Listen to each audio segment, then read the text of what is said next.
تیتر اول امشب، ششمین شب متوالی تظاهرات در خوزستان. حضور سنگین نیروهای امنیتی و یگان ویژه. همزمان در تهران هم تعدادی از مسافران مترو شعار مرگ بر جمهوری اسلامی و مرگ بر اصل ولایت فقیه سر دادند. وقفه در مذاکرات هسته‌ای ما را در موقعیت ناخوشایندی قرار داده. گفته‌های رافائل گروسی، دبیرکل آژانس بین‌المللی انرژی اتمی. برای کار و زندگی موقت کدام کشور را انتخاب می‌کنید؟ آمریکا، بریتانیا، سوئیس، امارات؟ امشب از نتایج یک نظرسنجی می‌گوییم که ممکن است متعجبتان کند. و گامی کوچک برای انسان و پرشی بزرگ برای بشریت. جف بیزوس با فضاپیمای تجاریش به فضا رفت. به تیتر اول خوش آمد.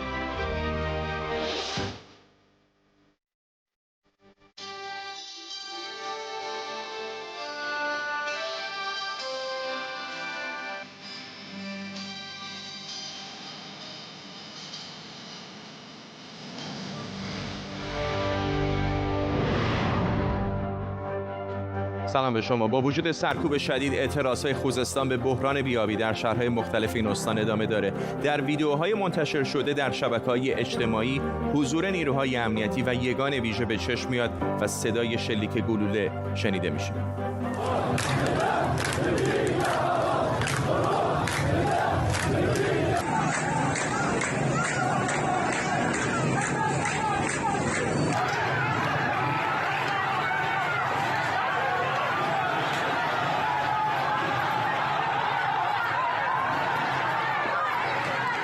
مجتبی یوسفی نماینده اهواز در مجلس هم با انتقاد از سیاست‌های دولت گفته 702 روستای استان خوزستان آب آشامیدنی ندارند. در طول برنامه با تیمی از کارشناسان و خبرنگاران آخرین تحولات در خوزستان و خبرهای دیگر رو دنبال می‌کنیم. اما پیشتر همونطور که گفتم دیشب اعتراضات در شهرهای مختلف این استان برای پنجمین شب متوالی ادامه پیدا کرده. نگاه بندازیم به نقشه این اعتراضات روی دیوار پشت سر من. دیشب در محلات مختلف اهواز، سوسنگر، شادگان، حمیدیه، رامشیر، رام هرمز، ماهشهر و چند شهر دیگه مردم به خیابون‌ها آمدن و در اعتراض به بی‌کفایتی مسئولان تظاهرات کردند. این در حالیه که حکومت از دیروز به اعزام نیروهای کمکی برای سرکوب معترضان پرداخته. گفته میشه چندین واحد از نیروهای امنیتی و نظامی از استانهای دیگه هم به استان خوزستان اعزام شدند.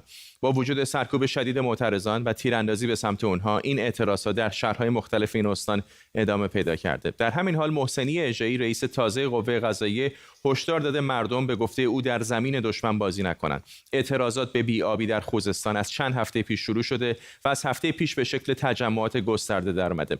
اما از پنجشنبه شب تظاهرات خیابانی شبانه هم در شهرهای مختلف شروع شد که تا امشب ادامه پیدا کرده.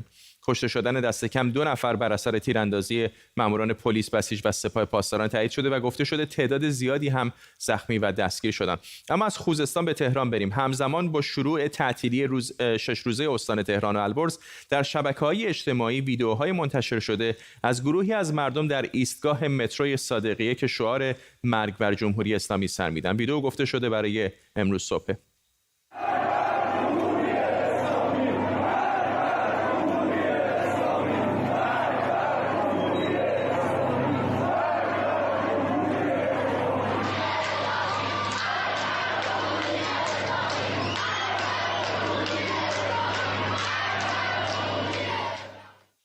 بهمن قبادی، کارگردان و فیلمساز از یونان با ماست. آقای قبادی، در این روزها که تظاهرات در خوزستان افزایش پیدا کرده، مردم زیادی به خیابان‌ها آمدن و همزمان هم شده بود با جشنواره فیلم کن و سخنرانی آقای فرهادی. فقط هم آقای فرهادی نیست انصافا، یعنی بحث گسترده‌ای هست در مورد هنرمندان. خیلی ها دارن این سوال رو مطرح میکنن که هنرمندان، چهره‌های شناخته شده یا به قول امروزی ها سلبریتی ها، تا چه اندازه باید مداخله بکنن و حرف بزنن موقعی که تظاهرات این چنینی در یک کشور در جریانه؟ فرداد عزیز، بخاطر که تایم کمه اجازه بدید خیلی سریع برم سر اصل مطلب. الان مردم خوزستان که بخش بزرگی از سرزمین ما رو تشکیل میدن نیاز به کمک دارن.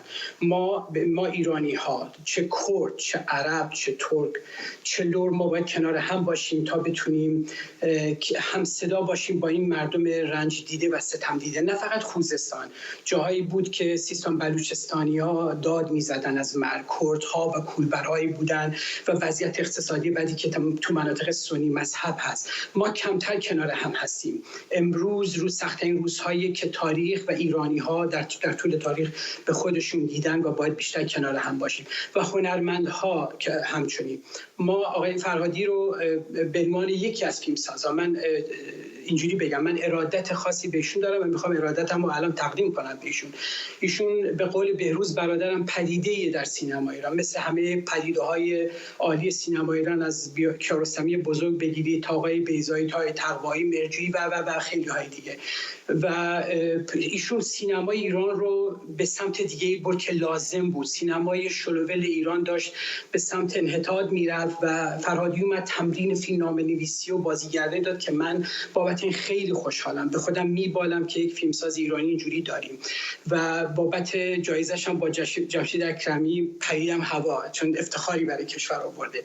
ولی گلم دارم از ایشون، هم دلیل شخصی دارم که یک کوچولو دوست دارم الان بگم و یک چیز عمومی تر.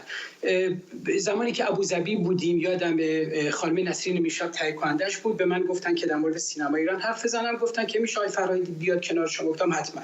اومدم و من در مورد سانسور حرف زدم و هر چی که من میگفتم آقای فرهادی ریفیوز میکردن، میگفتن نه اینجوری نیست. بهشم برگشتم تو گوشش گفتم تو نیومدی که منو خنثی کنی برادر، این جای من و حق من بود که این حرفو بزنم. این تو ذهنم همیشه مونده بود و تبریکات زیادم براش میفرستادم و چون جوابی هم نمیگفتم حس کردم که یه جور مجیدی بین‌المللی میبینم. این همیشه تو دلم بود. یه روزی میخواستم ویدیو شخصی براش بفرستم، ولی چون این شرط پیش اومده من میخوام من قربانی بشم یا آقای فرهادی رو مثل یک برادر بزرگوار خطاب بکنیم و مسئله بکنیم تا دیگران بشنون، تا بقیه هنرمندا بشنون که امروز روز خاصیه. امروز جبهه‌ای در ایران تشکیل شده بین سیاه و سفید، بین دشمن و دوست، بین تجاوزگر و کسی که بهش تجاوز شده و نمیتونیم وسط بازی بکنیم. ولی آقای قومی مثلا موقعی که کیارستمی هم میومد در جشنواره کن و جایزه میگرفت، باز هم شرایط ایران شبیه امروز بود به شکلی دیگه، یعنی تظاهرات بود، کشت و کشتار بود. مثلا ما کشتارهای سال 60 رو داشتیم. اون موقع به نظر میاد که این انتظار مثلا از آقای کیارستمی نبود که از اون پلتفرم استفاده بکنه. اولی به اون شدتی نبود که دوره کیارستمی و من جز کسایی بودم که خیلی اون موقع ازم گله کردم، من چون نامه نوشتم. ایشون توی مصاحبه گفته بودن من عاشق ایرانم چون پسرم خواب آرومی دارن اونجا و من براشون نامه نوشتم که نه، پسر شما خواب آروم دارن کافی نیست. و قبلا هم که ایشون رو دیدم یه جمله ایشون تو ذهنم مونده که هیچ وقت ازشون قبول نکردن.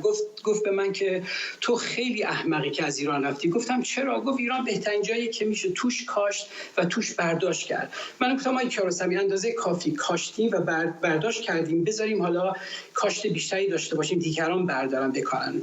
بیام اینجوری نگاه کنیم. فرق بین اصغر فرهادی با من چیه؟ من یک باغچم، اصغر فرهادی به خاطر تاثیرگذاریش، حضور موفق بین‌المللی ترش یک باغ شده، پر از درخت و میوه است. امروز باید بذاره که دیگران ازش بچینن، وگرنه این باغ فرسوده میشه. ما اعتباری نخواهیم داشت، ما عمر طولانی نخواهیم داشت. یک دهه یا 2 دهه دیگه شاید کمتر حتی از فرهادی و ماها بتونیم اسممون رو نگه داریم.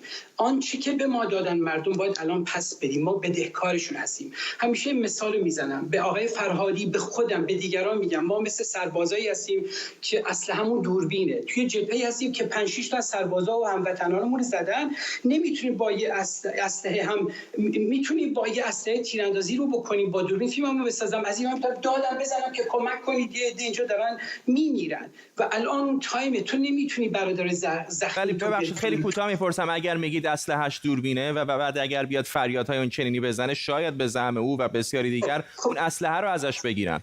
نه اصلا نمیگیرن. ببین فرق فرهادی با من و دیگران چیه؟ فرهادی فیلم‌های آپارتمانی میسازه، هر کجای دنیا میتونه بسازه، میتونه از بازیگرهای ایرانی در غربت که کم نیستن پرن از اینا استفاده بکنه. فرهادی اینقدر اعتبار بین‌المللی داره، اینقدر توانایی داره که 1-2 تا فیلم بین‌المللی ساخته. من نمیگم از ایران فرار کنه، من نمیگم که داد بزنه، نه، میگم گلی بکاره. اگه رفتی در شیراز فیلم قهرمانو ساختی، همون روزها قهرمانی به نام نوید افکاری رو اعدام کردن، حداقل یک بیانیه رو میومدی امضا میکردی کنار بقیه و قبول نکرده بود. بیانیه رو گفتن به من قبول نمیکنه، تو میشناسی که من رابطه ندارم. حداقل امروز دفاعی میکرد از مادر رنجورش که 2 تا بچهای دیگه‌اش تو زندانن.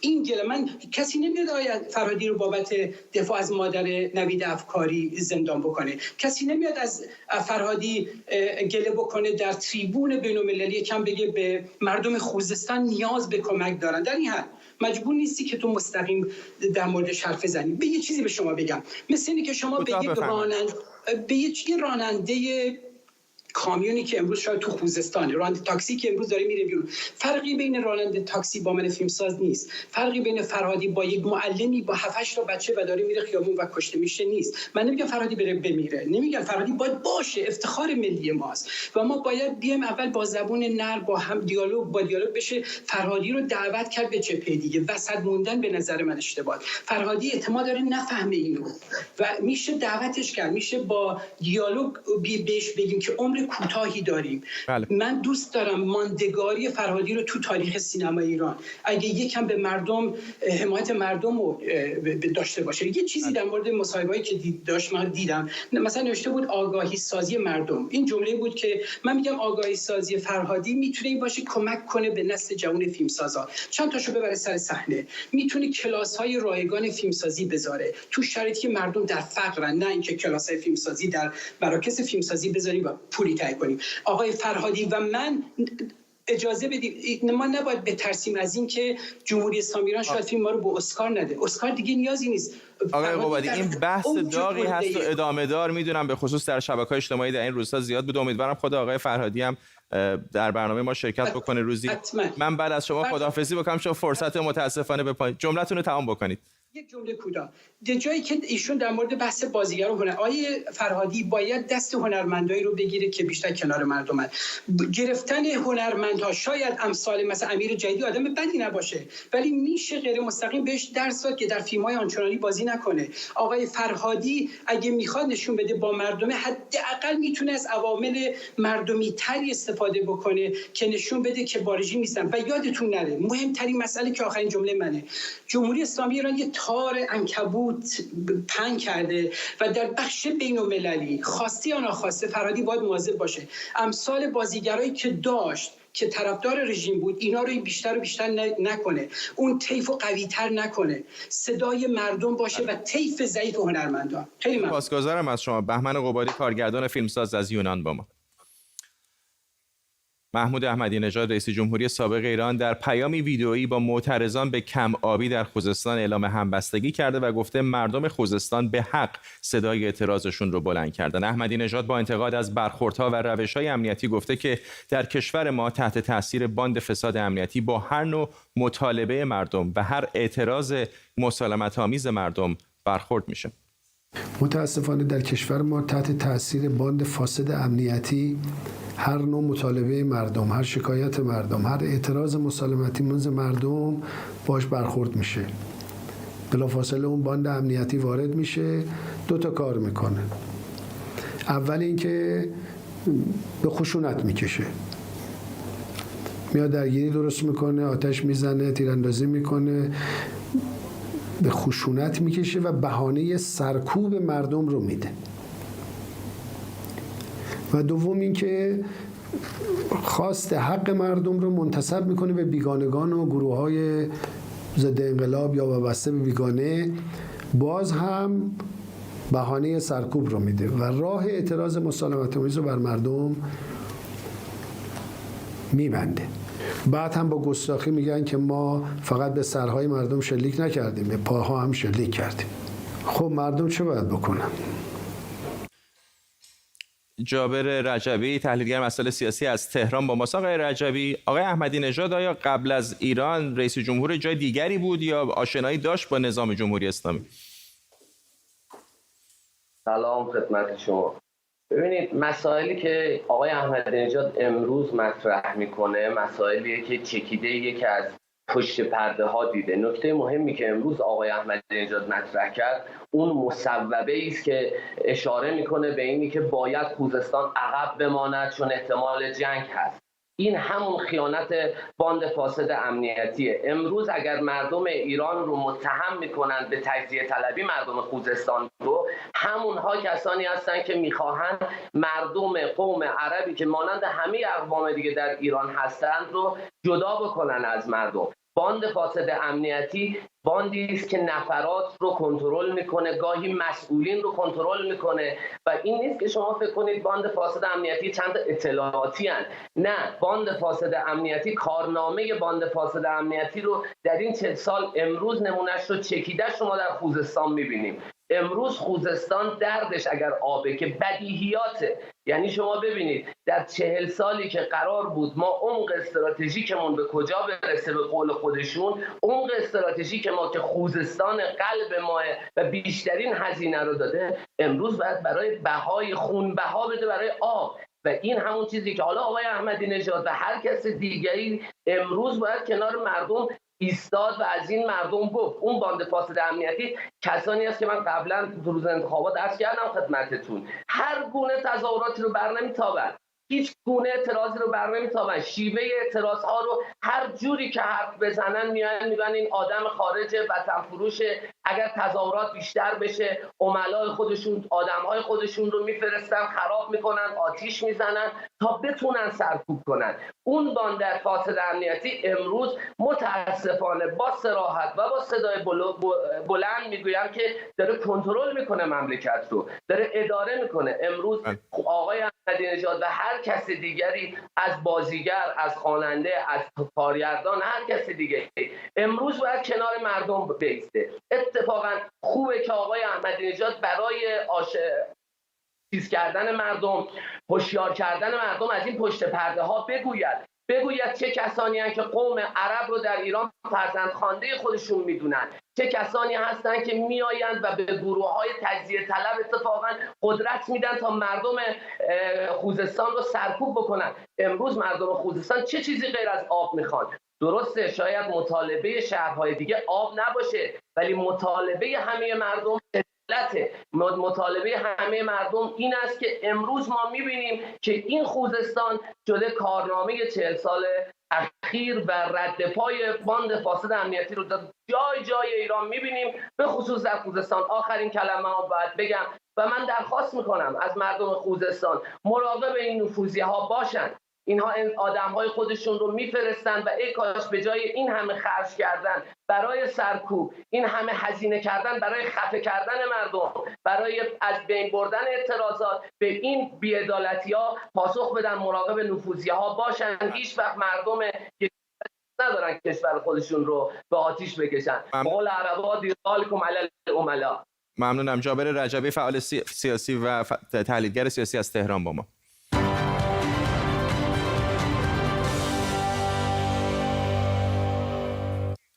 مدیر کل آژانس بین‌المللی انرژی اتمی رافائل گروسی گفته وقفه در مذاکرات هسته‌ای ما رو در موقعیت ناخوشایندی قرار داده. گروسی گفته ترجیح میده به جای انتظار مذاکره کنه. شاید بد نباشه با هم نگاهی به توافق برجام از آغازش تا به امروز بندازیم. 6 سال پیش چنین روزهایی ایران و گروه 5+1 دستیابی به توافق برجام رو اعلام کردند. همون موقع ایران با آژانس بین‌المللی انرژی اتمی هم در مورد نقشه راهی توافق کرد که به این آژانس اجازه میداد ابعاد نظامی احتمالی برنامه هسته ایران رو بررسی کنه. در 19 مهر همون سال مجلس کلیات برجام رو با 139 رأی موافق، 100 رأی مخالف و 12 رأی ممتنع تصویب کرد. اما در همین روز ایران به آزمایش موشک بالستیک عماد دست زد. عماد نسخه پیشرفته‌تر موشک شهاب 3 و بردش 1700 کیلومتره. این آزمایش به معنی نقض قطعنامه 1929 شورای امنیت سازمان ملل بود که ایران رو از آزمایش موشک‌های دوربرد و با قابلیت حمل کلاهک‌های هسته‌ای منع می‌کنه. 2 روز بعد البته ایران جزئیات برجام رو با 161 رأی موافق، 59 رأی مخالف و 13 رأی ممتنع در عرض 20 دقیقه در مجلس به تصویب رسوند. در 26 مهر سال 1394 ایران شروع کرد به برداشتن گام‌هایی برای محدود کردن برنامه هسته‌ایش و آمریکا هم مقرراتی تصویب کرد برای تعلیق تحریم‌ها. اتحادیه اروپا هم اعلام کرد که قانون لغو تحریم‌های مربوط به برنامه هسته ایران رو در روز اجرایی شدن توافق تصویب کرده. در همین حال ترامپ که پیش از رسیدن به ریاست جمهوری هم منتقد برجام بود، وعده داد که آمریکا را از این توافق بیرون ببره و همین موجب شد که رهبر ایران علی خامنه‌ای هم بگه که اگر آمریکا برجام رو پاره کنه ما هم برجام رو آتش میزنیم. کسانی که نامزد ریاست جمهوری آمریکان دارن تهدید میکنن که ما میاییم پاره میکنیم، نقض میکنیم. خب اونو اگر پاره کردن ما آتش میزنیم. اما دونالد ترامپ به وعده‌اش عمل کرد و در 18 اردیبهشت آمریکا رسما از این توافق کنار رفت. در ادامه با سر کار اومدن دولت جدید آمریکا مذاکره برای احیای توافق هسته‌ای آغاز شد که هنوز به نتیجه نرسیده. روحانی هم در واپسین روزهای دولتش گفته که میتونسته این توافق رو احیا کنه اما این فرصت ازش گرفته شده. امروز یک سفره آماده‌ای هست. حالا این سفره آماده باید این در باز شه، بیان کنار این سفره مردم قرار بگیرن. سفره آماده است، کار آماده شده. حالا قاعدتاً فرصت دولت 12 از دستش گرفتند ولی خب دولت 13 انشالله امیدواریم که بتونه این کار رو تکمیل بکنه. ما هم خوشحالیم از اینکه فرق نمیکنه از اینکه دولت 12 موفق باشه، دولت 13 موفق باشه، ولی خب در اینکه 4 ماه، 5 ماه، 6 ماه فرصت از دست رفت بسیار بسیار متاسفیم. صحبت‌های چند روز پیش روحانی رو دیدید. در جدیدترین تحول هم امروز علی ربیعی سخنگوی دولت گفته بخش اصلی مذاکرات احیای برجام انجام شده و تفاهم‌های اولیه هم در رفع قسمت عمده تحریم‌ها صورت گرفته. با این وجود شورای عالی امنیت ملی پیشنویس توافق احیای برجام رو مغایر با قانون اقدام راهبردی مجلس تشخیص داده. ربیعی همچنین گفته با نظر نهادهای عالی تصمیم گیر مذاکرات به بعد از انتقال کامل دولت در ایران موکول شده. شاهین سمیعی کارشناس امنیت ملی از واشنگتن دی سی با ماست. آقای سمیعی، همیشه این حرف زده میشد که بالاخره توافق هسته‌ای در ایران دست دولت نیست، رهبر جمهوری اسلامی است که تصمیم نهایی رو میگیره. الان این زمزمه هایی که دارید میشنوید، آیا نشانه‌ای وجود داره که تغییر دولت تأثیری بر روند مذاکرات یا اصلا احتمال احیا شدن یا نشدنش داشته باشه؟ با درود خدمت شما بایستی عرض بکنم که تغییر دولت ممکنه اونچنان توفیری در کار ایجاد نکنه. به چه دلیل؟ به خاطر اینکه آقای خامنه‌ای علیرغم اینکه به اصطلاح خلف وعده کردن و آتش نزدن و هنوز ادامه میدن، آقای خامنه‌ای هنوز به این نتیجه نرسیده که از دولت‌های غربی و امریکا چی میخواد. الان در وزارت خارجه امریکا و در وزارت دفاع امریکا مسائلی که دارن سرش صحبت میکنن اینه که یه مقداری گنگ هست مسئله که ایران واقعا خواستش چیه. چون کشورهای اروپایی تکلیفشون معلومه، اونا میخوان که این تحریم های امریکا برداشته بشه، اونا بتونن تبادلات اقتصادی خودشون رو با ایران داشته باشن که بتونن وضعیت اقتصادی هم ایران رو بهبود ببخشن هم خودشون رو. اما در حال حاضر برای امریکا تنها چیزی که فقط وجود داره اینجا اینه که بتونه همپیمانان اروپایی خودش رو راضی بکنه. ولی این ایران بوده که الان بعد از این چند بار 7 بار گفتمان و اینها به نتیجه نتونسته برسونه مسئله رو و به نظر من میاد که در ایران اختلافات شدیدی بر سر آیا مجدداً بازگشت به برجام هست که قابل بررسی هم نیست تا زمانی که آقای رئیسی سر کار نیامده. ممنونم از شما. شاهین سمیعی کارشناس امنیت ملی از واشنگتن دی سی با ما. یک خبر فوری داریم. بر اساس اطلاعات تازه رسیده به دست ایران اینترنشنال، نرگس محمدی، آرش صادقی، رسول بوداقی و آرش کیخسروی در تجمع فعالان مدنی مقابل وزارت کشور برای حمایت از اعتراضات خوزستان بازداشت شدن. این تظاهرات کمی پیشتر امروز در مقابل وزارت کشور صورت گرفته بود و حدود 30 نفر حضور داشتن. خبری است که دقایق پیش به دست ما رسید. همونطور که گفتم، نرگس محمدی، آرش صادقی، رسول بوداقی، آرش کیخسروی و پوران ناظمی و جعفر عظیمزاده بازداشت شدن. این افراد در تجمع حدوداً 30 نفری بودند در روبروی وزارت کشور در همراهی با تظاهراتی که در خوزستان به بی‌آبی و کم آبی در این استان در جریان هست. خبری فوری است که دقایق پیش به دست ما رسیده. دیدبان حقوق بشر سوریه از حمله جنگنده‌های اسرائیلی به منطقه جبل الواحه سوریه خبر داده. این سازمان نوشته این منطقه محل پایگاه و انبار مهمات نیروهای سپاه قدس ایران و نیروهای وابسته این کشور بودند که با این حملات از بین رفتند. گفته شده حملات هوایی اسرائیل به سوریه اولین مورد در دوران نخست وزیری جدید اسرائیل نفتالی بنت. فرزین ندیمی، تحلیلگر امور دفاعی امنیتی در مؤسسه واشنگتن با ما. آقای ندیمی، می‌دونیم که این اولین حمله یا اولین حمله‌ای هستش که ما ازش در جریان اطلاع داریم در دوران زمامداری نخست وزیر جدید اسرائیل آیا پیام خاصی داره یا ادامه همون عملیات اسرائیل هست در سوریه؟ من فکر می‌کنم ادامه عملیات اسرائیل در سوریه است با یک وقفه که به خاطر تغییر دولت و تیم امنیتی اسرائیل به وجود اومده بود. ببینید هدف اصلی ایران در سوریه در حال حاضر انباشته کردن تسلیحات پیشرفته و مهمات به اندازه کافی در پایگاه‌های سوریه و مرکز انبارهای مهمات زیرزمینی سوریه هستش با هدف رسوندن برد استراتژیک ایران، عمق استراتژیک ایران تا مرزهای اسرائیل و همینطور آماده شدن برای نبرد نهایی با اسرائیل هستش. ولی خب به مرور زمان ایران متوجه شده که ارسال این تسلیحات پیشرفته با هواپیما کار چندان آسانی نیست و به محض پیاده شدن اینا و تخلیه شدن اینا در فرودگاه دمشق اسرائیل اونها رو بمباران میکنه. پس دیدن که بهتره که در زیرساخت‌های صنعتی و تحقیقاتی سوریه سرمایه‌گذاری بکنن. یکیش هم همین مرکز تحقیقات و توسعه السفیره در جنوب حلب بوده. در 5 مرکز تحقیق و توسعه ایران حضور فعال داره. 10 تکنسین دانشمند و مهندس ایرانی در این مراکز کار میکنند روی ساخت سیستم‌های موشکی و همینطور ارتقای راکت‌های دوربرد موشک‌های هدایت شونده دقیق کار میکنند تا برتری نظامی اسرائیل رو در منطقه تقلیب بدن، به خصوص برتری هوایی اسرائیل و خب طبیعتاً هم اسرائیل از طرف دیگه بر شدت این حملات هوایی افزایش پیدا کرده و همینطور اگه یادتون باشه پارسال که دقیقاً همین مرکز بمباران شد و سردار باقری فرمانده ستاد کل نیروهای مسلح ایران از همین مرکز بازدید کرده که نشون میده که چقدر این مرکز تحقیق و توسعه نظامی اهمیت داره برای ایران. ممنونم از شما. فرزین ندیمی، کارشناس مسائل دفاعی امنیتی از واشنگتن دی سی با ما. تصاویر زنده داریم از بازگشت موفقیت آمیز جف بیزوس، بنیانگذار آمازون و میلیاردر آمریکایی به همراه 3 فضانورد دیگری که برای حدوداً 11 دقیقه از جو زمین خارج شدن، وارد فضا شدن با فضاپیمایی که شرکت جدید آقای جف بیزوس به نام بلو اوریجینز ساخته. در ادامه برنامه توضیحات بیشتری در مورد این سفر تاریخی بهتون خواهیم داد.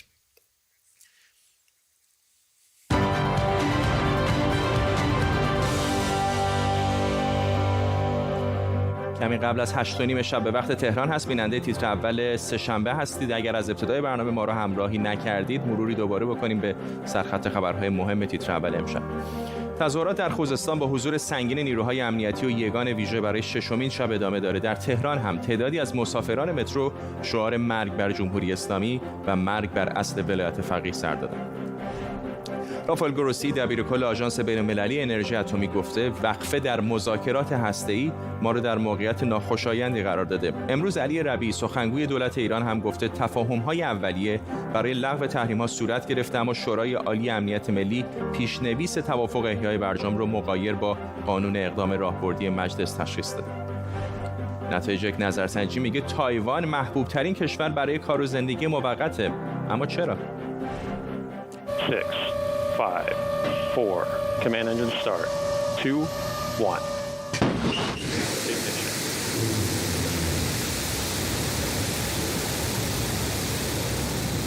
و این لحظه پرتاب فضاپیمای جف بیزوس، بنیانگذار آمازون و میلیاردر آمریکایی که با موفقیت به فضا رفته است، سفری تاریخی و شروع رقابتی برای سفرهای فضایی توسط بخش خصوصی.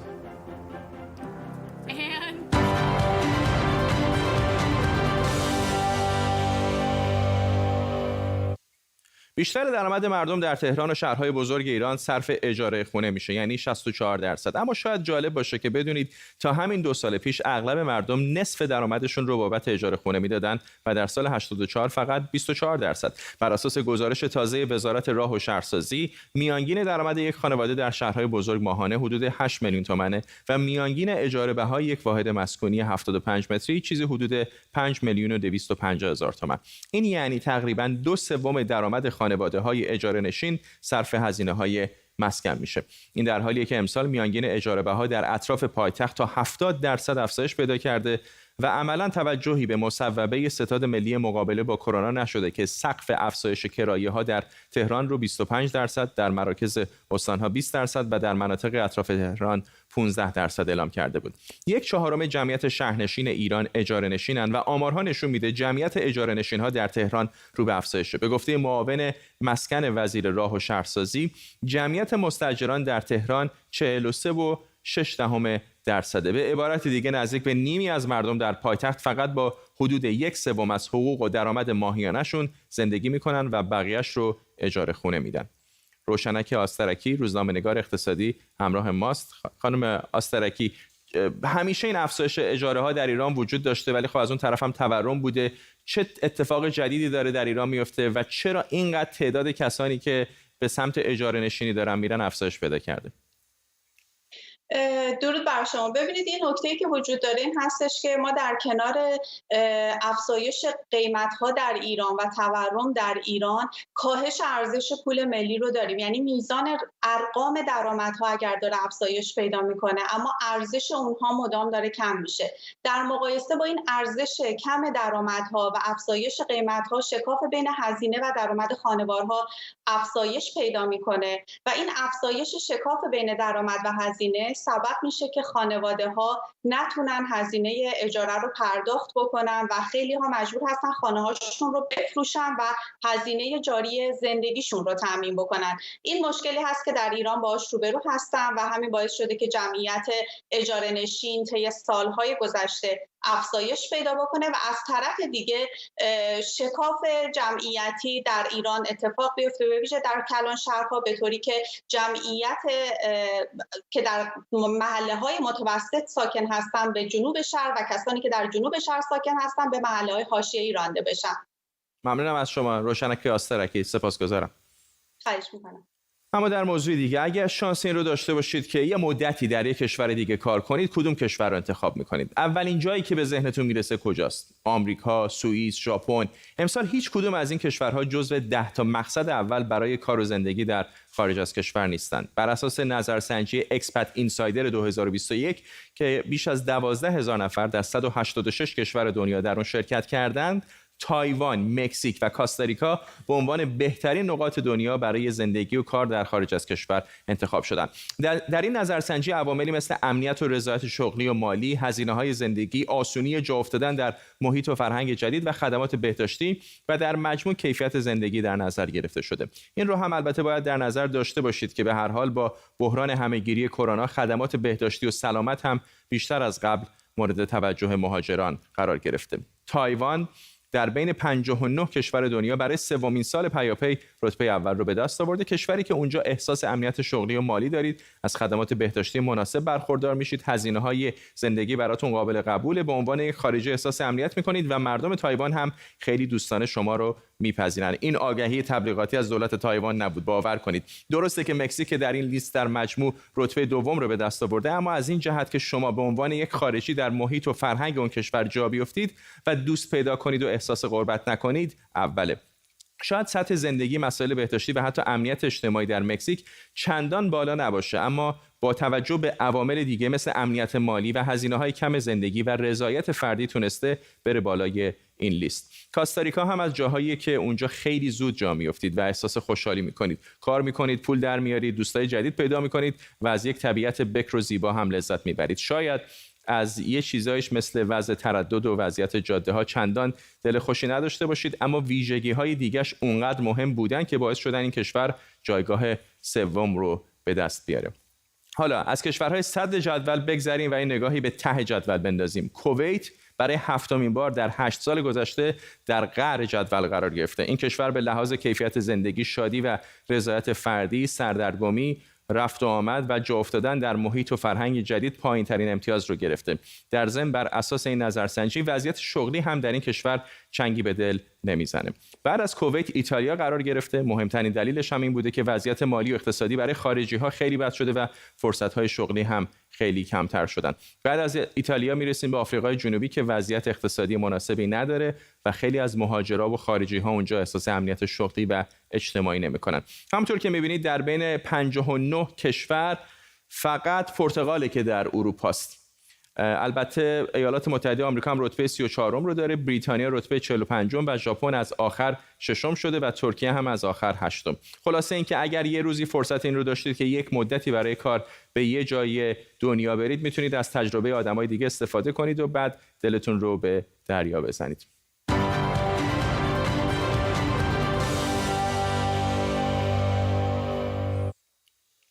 خب از زمین فاصله بگیریم. اگر نمیخواید در زمین بمونید و به این کشورهایی که گفتم برید، میتونید به فضا هم برید. جف بیزوس بنیانگذار آمازون و میلیاردر مشهور با فضاپیمای نیو شپرد که متعلق به شرکت فضایی خصوصی خودش یعنی بلو اوریجینه ساعتی پیش به فضا رفت. اون داخل یک کپسول با پنجره‌های بزرگ به فضا سفر کرده. هفته پیش هم بود که ریچارد برانسون میلیاردر بریتانیایی هم سفر مشابهی انجام داده بود، اما فضاپیمای شرکت بلو اوریجین مسافران خودش رو بالاتر از 100 کیلومتر از سطح زمین به فضا میبره که ارتفاع مورد توافق بین‌المللی برای ورود به فضاست. 6, 5, 4, command engine start. 2, 1. Ignition.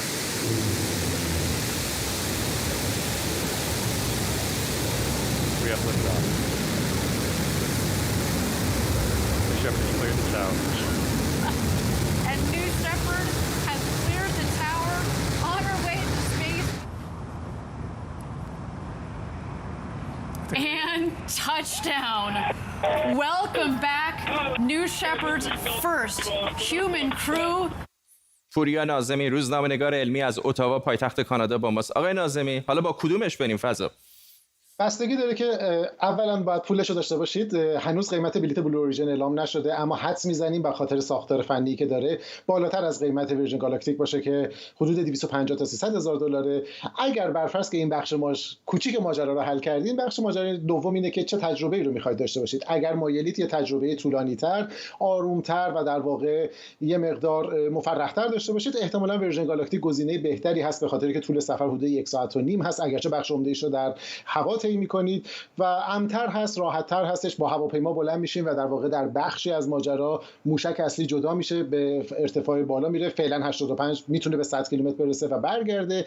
اگر میخواید تجربتون کوتاه‌تر ولی شبیه‌تر به اون چیزی باشه که فضانوردان حالا حرفه‌ای بشه گفت تجربه میکنن، گزینه بلو اوریجین گزینه بهتری است. شما بر فراز یک راکت بزرگ با سوخت مایع در واقع پرواز میکنید در ارتفاع، بعد از نزدیکی در واقع خط کارمن 100 کیلومتری مانند اتفاقی که امروز افتاد جدا میشه کپسول و خود بدنه اصلی پرتابگر فرود میادش و شما در یک مسیر سقوط آزاد چیزی حدود 1 دقیقه و نیم 2 دقیقه تجربه بی‌وزنی رو دارید. میتونید از پنجره‌های بزرگی که داره اطراف رو ببینید و بعد با کمک چتر نجات فرود میایین. بنابراین بستگی به در واقع گزینه شما داره و البته اینکه کدوم یکی از اینها میتونن مرحله بعدی که در واقع عمومی کردن بازارشون هست رو با دقت با بهتر در واقع پیش ببرن.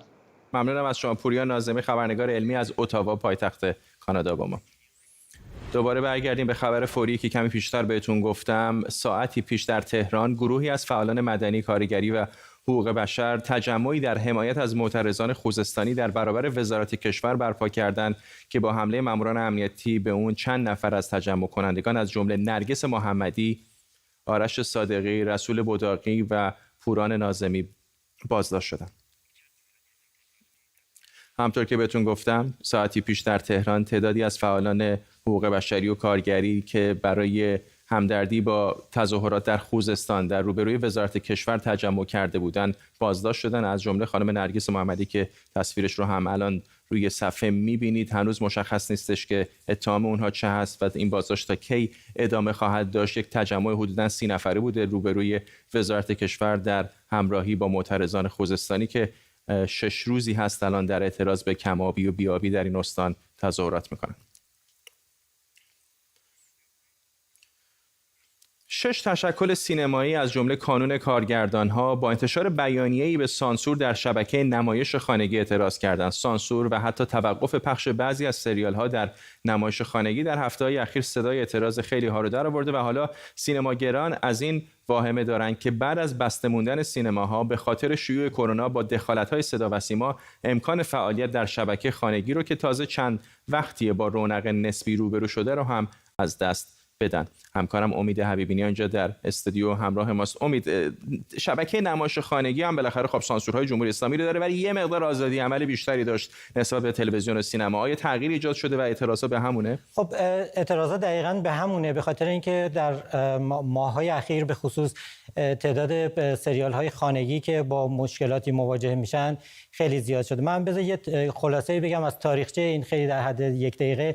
اینکه ما اگه نگاه بکنیم، قهوه تلخ اولین سریالی بود که با استقبال عمومی روبرو شد. 102 قسمت بود اگه اشتباه نکنم، و بعد از اون متوجه شدن که این جور سریال ها با استقبال مخاطبان روبرو میشه. بعد شهرزاد رو داشتیم. همینجور در واقع در اواخر دهه 90 تعداد زیادی سریال در شبکه نمایشخانگی به نمایش در اومد و مجوزهاشون رو از سازمان سینمایی وزارت ارشاد میگرفتن تا سال گذشته. سال گذشته در واقع اتفاقی که افتاد، سات را بر اساس نامه‌ای که آقای رئیسی، رئیس وقت قوه قضاییه زده بود، به در واقع منتشر کرده بود، بخشنامه اعلام کرده بود که نظارت بر محتوای تصویری بر عهده سازمان ساترا هست، یعنی سازمان تنظیم مقررات که وابسته به صدا و سیما هست. باید این مجوزها در واقع به نوعی بره از دست ارشاد به سازمان ساترا، یعنی در واقع صدا و سیما. که هم موقع هم در واقع در بهمن 98 روحانی در واقع جوابی که داده بود گفته اینا در واقع پوشش شورای عالی فضای مجازی. به هر حال از این دعوا که بگذریم، در سالی که گذشت، در واقع سال 99، تعداد زیادی به خاطر بسته بودن سینماها و به خاطر اینکه در واقع کرونا بود و اصولا سینماهای ایران خیلی هم فروش نداشتن به خاطر دلایل مختلف، از جمله جذاب نبودن فیلم‌ها، تعداد زیادی در واقع سریال‌های خانگی ساخته شد که با استقبال روبرو شد و حجم در واقع در میلیارد تومانی که اومد به بازار توجه خیلی‌ها را جلب کرد. بنابراین ساترا اومد جلوتر و در واقع مجوزهای خودش را صادر کرد، برخلاف آیین‌نامه‌هایی که وجود داشت برای صدور مجوز. از جمله سریال زخم کاری که همین الان توقیف شده، سریالی هستش که محمد مهدی مهدویان ساخته که خودش هم خودی محسوب میشه و دچار همین مشکل شد. ممنونم از تو امید حبیبی، همکارم اینجا در استودیو. به این ترتیب ما هم میرسیم به پایان تیتر اول امشب. این برنامه رو کمی دیرتر در یوتیوب هم میتونید ببینید. تا فردا و برنامه دیگر، بدرود.